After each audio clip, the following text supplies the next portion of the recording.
Salut, c'est Trado. Je suis content de vous retrouver pour la mise à jour de l'analyse technique de Navia qui souffre et qui m'a été demandée de nombreuses fois depuis une semaine. On va commencer par préciser que tout ce qui suit n'est absolument pas de la divination. Il ne s'agit pas de savoir ce que va faire le marché, c'est impossible, sinon on ne serait pas là. La question est de savoir ce qu'il faudrait que vous fassiez vous, ou plutôt ce que je ferais moi si j'étais intéressé par Navia. On regarde d'abord les données hebdomadaires, c'est important de savoir ce qui se passe sur la grande image, et comme vous pouvez le voir, malgré l'attaque assez féroce à laquelle on assiste depuis quelques jours qui nous a fait perdre quasiment 20%, eh bien on est toujours soutenu par un support hebdomadaire à 2,42, 2,81. C'est très simple, c'est une zone qui a été résistance pendant très longtemps, qui a été cassée et qui a donc théoriquement changé de polarité. C'est très clair au niveau du rebond auquel on a assisté 4 semaines de suite et qui nous a amené à quand même prendre depuis la dernière impulsion haussière la bagatelle de 50% avant, donc on l'a dit, de sombrer de 20%. Mais voilà, pour le contexte de base, on en est là. On revient sur les données journalières et comme vous pouvez le voir, par transparence, la zone grise est très importante parce que vous voyez qu'elle a été sollicitée de nombreuses fois et on va sans doute aller chercher cette zone, ce qui voudrait dire aller perdre encore éventuellement entre 6% et 20% et 18%. Ce n'est bien sûr pas un impératif, mais il y a peu de chances pour que l'on n'y aille pas. Clairement, la question n'est pas de savoir jusqu'où ça va baisser, la question est de savoir quand les acheteurs déborderont les vendeurs. Et les acheteurs expérimentés n'interviendront pas massivement avant cette zone. Alors maintenant, au niveau du registre des tendances, il faut savoir que ça reste une tendance de long terme haussière, puisque nous sommes au-dessus de la moyenne mobile à 200 jours qui monte, c'est notre juge de paix. Par contre, la tendance de fond est baissière puisqu'on est en dessous de la moyenne mobile à 50 jours qui descend. La tendance de court terme est baissière parce qu'on est en dessous de la moyenne mobile à 7 jours qui descend. Par contre, la tendance générale est seulement neutre parce qu'on se love autour de la M20. On est bien en dessous de la M20, mais par contre, la M20 n'est pas descendante, elle est légèrement ascendante. Donc voilà, c'est assez mitigé. Une chose est sûre, c'est que la tendance de long terme n'est pas encore affectée pour l'instant. On remarque notre prochaine résistance intermédiaire qui est à 3,7, 3,9 euros. Ici, ce ne sera pas facile à passer. Alors, maintenant, on jette un rapide coup d'œil du côté des bougies Aiki Nashi, simplement pour savoir s'il est probable que la baisse continue ou pas. Bon, il y a un tutoriel sur mon site de la Trading Academy, mais généralement, voyez-vous, quand on a des bougies rouges comme ça, sans mèche haute, avec un corps très développé et une mèche basse assez limitée, c'est une bougie de continuation baissière. Hein. Vous voyez, comme des bougies comme ça, on en a souvent. Et ça veut dire qu'il est plausible que la baisse continue, même si, encore une fois, hein, rien ne fonctionne à 100%.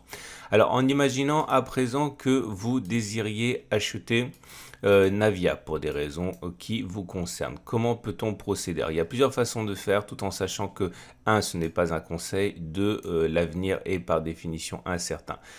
Quand on sait que l'on va acheter, normalement, il faut toujours avoir un plan de sortie, un plan B, un plan d'exfiltration. C'est-à-dire qu'à moins d'avoir des convictions chevillées au corps et avoir une foi inébranlable dans une action, il faut un stop loss. Qu'est-ce qu'un stop loss? Un stop loss, c'est un niveau de prix qui, s'il est atteint, entraîne une sortie parce que vous voulez vous couper un doigt plutôt que le bras.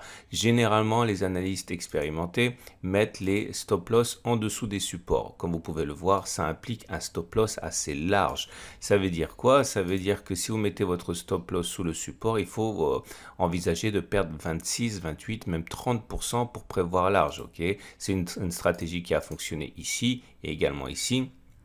Il y a fort à parier pour que beaucoup cherchent à mettre un stop loss en dessous. Alors, prendre un stop loss de 20 ou 30%, c'est absolument pas rédhibitoire. Ce sont des choses qui peuvent se faire, mais il faut bien sûr adapter la taille de votre position à une perte éventuelle de 20 ou 30% de votre ligne. Autrement dit, il faut vraiment adapter la mise à la perte potentielle. Clairement, peut-être qu'il faut envisager de parier moins ou de jouer moins ou d'investir moins que ce que vous avez envie de faire.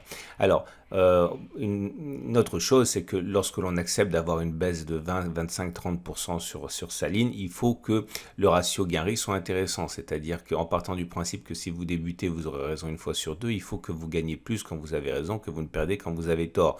Imaginons que vous décidiez de rentrer sur ce niveau ici.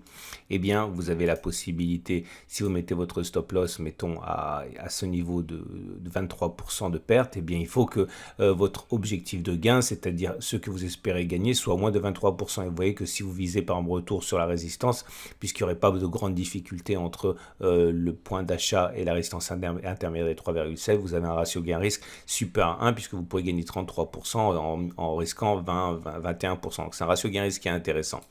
Autre solution, vous pouvez rentrer en plusieurs fois, par exemple en 2 fois. C'est-à-dire que si vous pensez que l'action va décoller pour ne plus jamais redescendre et sans aller chercher le support hebdomadaire, vous pouvez par exemple investir 50% de votre position maintenant, en mettant un stop loss donc aux alentours de 26% de baisse, mais vous voyez que vous êtes tout juste en termes de ratio gain-risque, vous êtes de 1 pour 1, et entrer l'autre moitié de votre position lorsque l'on sera rentré sur le support hebdomadaire.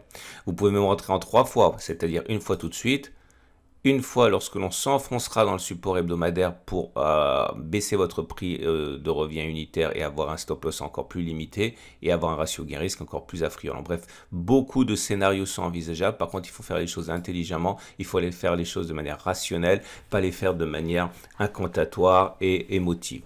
Voilà ce qu'on pouvait dire. Alors maintenant, encore une fois, cette stratégie qui a consisté à acheter le support hebdomadaire a fonctionné la dernière fois. Il n'y a aucune garantie pour que cela fonctionne cette fois-ci. De toute manière, je le répète, le trading n'est pas le théâtre de divination. Hein. C'est une façon de travailler. Regardez, je vous montre ça a fonctionné également ici. Hein, parce que les traders expérimentés fonctionnent de la même manière.